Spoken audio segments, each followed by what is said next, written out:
To replace the new motor cord, you will need to remove all the screws on the motor first. After that, you will need to tap the motor on the ground to take the motor cord out.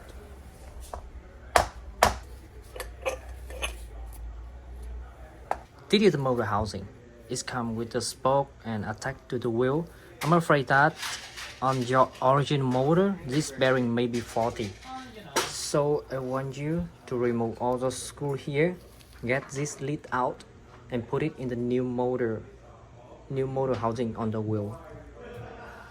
To do it, you need to remove all the screws on the lid and take it out. After removing all the screws here, you may able to take the lid out.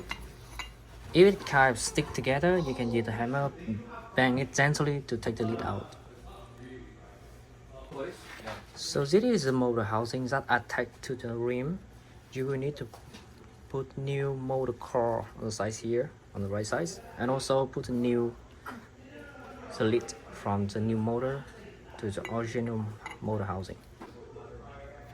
And then you can put back the new free wheel